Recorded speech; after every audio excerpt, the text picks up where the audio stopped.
According to our law enforcement analyst, Stephen O'Donnell, the Rise of the Moors is a group who says their ancestors came from Morocco, and members believe they don't have to answer to American law. They don't believe they have to pay taxes, listen to the courts, listen to the government, listen to any laws. And that's certainly not the case. And obviously, they found out that wasn't accurate. O'Donnell credits Massachusetts State Police for how they handled the situation with the armed men.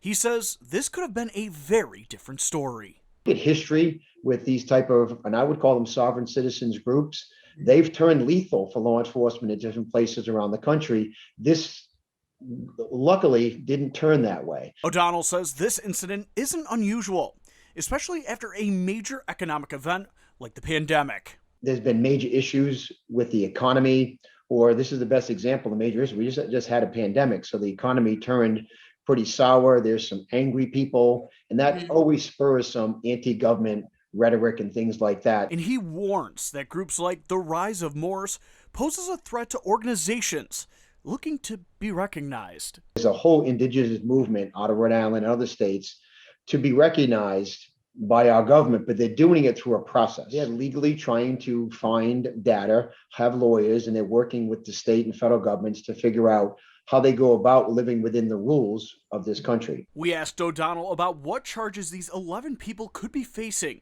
He says New England state laws have stiffer gun laws, especially if there are any previous felony charges. You'd be looking at 10 years in federal prison. It's called a felon in possession of a firearm.